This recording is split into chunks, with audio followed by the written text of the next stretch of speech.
May God be gracious to us and bless us, and make his face shine on us, so that your ways may be known on earth, your salvation among the nations. May the peoples praise you, God. May all the peoples praise you. May the nations be glad and sing for joy. For you rule the peoples with equity and guide the nations of the earth. May the peoples praise you, God. May all the peoples praise you. The land yields its harvest. God, our God, blesses it. May God bless us still, so that the ends of the earth will fear him. I don't know about you, but sometimes I can go a little bit stir crazy sitting in these four walls trying to work, and my brain goes round and round in circles, and the only way to kind of break that circuit is to go out of my study to a coffee shop and just sit at a fresh table with a coffee and a notebook to just get my head back in gear. But one of the things that always amazes me when I go out to get a coffee is quite how long it takes to make a cup of coffee. Myself, and I imagine most people watching this, grew up at a time when actually there weren't that many coffee shops in the UK. These espresso based drinks weren't really a thing back in the day. Having a coffee meant chucking instant into a mug, adding hot water, job done. But these days, when I go out for a coffee, I can sometimes find myself getting a bit twitchy watching the whole elaborate process, the grinding, the tamping, the steaming. Well, that is, I should say, I used to get twitchy until I got my own espresso machine last year. I'd watched the baristas in action and thought, how hard can it be? But actually, turns out it's harder than it looks. It's a whole lot messier when I do it as well. So only when you have a go at making a proper coffee that you realise actually there's a fair bit of skill involved. Been playing around with my machine for a year now, and whilst I've still not completely mastered it, I have used it most days for a year, and I've not poisoned myself yet. Like I say, something like so many things in life, you really have to live it to understand it, to try it, to mess it up, to experiment. And that's what we need to do to improve. But when it starts to click, it can bring joy. You get to enjoy that cafe experience in the garden without even having to leave the house. The other joy of my espresso machine is the chance to share it with others. Magdalena, our youngest, is going through an emo phase at the moment, so she started drinking black coffee, although we do make her have decaf. This is all a bit of a random rambling start to what I want to say this morning, but there is a reason why I'm telling you about my coffee experience. You see, my experience of getting an espresso machine follows the structure of the psalm that we've just read.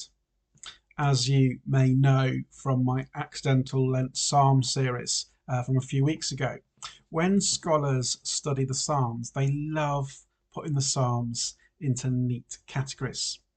You've got the Psalms of Ascent. We looked at quite a lot of those during Lent. And you've also got the Lament Psalms, which are for times of sadness, and then there's Thanksgiving Psalms for times of gratitude. But this Psalm that we're looking at today is brilliant because Psalm 67 doesn't really fit into any of the boxes that the academics have come up with. It throws a complete spanner in the scholarly sorting hat. And call me petty, I absolutely love it when the academic theories come up short, because it doesn't fit the scholars' neat boxes. It needs a category of its own. And lots of non-scholars like me are happy to give it its own title. We call it a missional psalm because it's all about mission. This psalm follows a pattern that we see in quite a few of the psalms, where the psalm's main point sits right in the middle of the psalm. So in this psalm, the first 3 verses build up to the main point, and then the last 3 reflect on the main point, and that puts verse 4 of the psalm right at the heart as the main point. This is what verse 4 said. May the nations be glad and sing for joy, for you rule the peoples with equity and guide the nations of earth. The heart of this psalm is a longing a deep desire for the nations. Notice this is an Old Testament thing, but it's not talking just about Israel here, is it? It's about the whole world. And the desire of this Israelite nation is for the whole world to come to know God, to be blessed by him, and to live under his good and just rule. And the route to that global vision, sorry, route as in way forward, not plant route, the road, that's a better word, the road that gets us to verse 4 is mapped out in the 3 verses that come before it. It all starts in verse 1 with God's own people enjoying his blessing. So the psalm starts, may God be gracious to us and bless us and make his face shine on us. If those words sound familiar, it's because they echo the priestly blessing from Numbers 6, the one that Aaron spoke over the people of Israel. And that's the blessing I use at the altar during communion services when people come forward to receive a blessing rather than the wafer and the wine. And that's where the psalm begins, with blessing, the first step on the journey towards global peace and joyful mission is God blessing his own people, Israel. In the Old Testament, and then in the New Testament, it's the church that receives the blessing as that first step. We need to be really mindful of that first step because actually it's a deeply life-giving step. The starting point of mission for us isn't guilt, isn't frantic activity, it isn't pressure. It's joy. It's simply this, enjoying being God's people. I know that phrase, be blessed by him, can sound a bit vague or a bit theologically fuzzy, maybe even like kind of Christian jargon. So let's put it another way. Step 1 is to delight in being God's people, to rest in his grace, to live as those who are loved, to receive the gift of being his, not as a reward for effort, but as the starting point for everything else. If you were at our Benefice APCM on Monday, you'll have heard me talking about the fact that we are enough as individuals, as parishes, and as a benefice. And as a benefice, we face lots of challenges. And actually, just as people living in 2026, there are pressures all around us and demands on us all the time. And I don't know about you, but just living in this world can make me feel stressed sometimes and unsure about whether I can actually do everything that I need to do.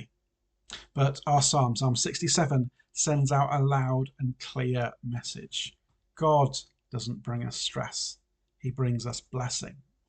And first and foremost, we are called to receive that blessing, to embrace it, to enjoy it. More than any task, more than any piece of work that needs doing, more than any well-meant initiative or worthy cause, we are meant to drink in and delight in the simple, wonderful truth that we are his and he is good. That's the first step. God blesses his people and we embrace it. We delight in knowing him. And then we move into the second step, which is verse 2. So that your ways may be known on the earth, your salvation among all nations. Notice something important here. This step doesn't ask us to hustle or to strategize. It doesn't demand action or planning. Instead, it just flows naturally from the first. When God blesses us and we genuinely enjoy being his, others notice. Think of it like this. If I'm in the kitchen fumbling around with my espresso machine, still learning, still making a mess, but brewing fresh coffee, Magdalena, my daughter, can come downstairs, catch the smell drifting through the house and say, that smells good. Can I have one as well? Actually, Magdalena's a teenager. So it's a bit more monosyllabic than that, but that's the gist of what she might say. I haven't had to convince her or persuade her to have a coffee. She's just noticed the aroma has pulled her in.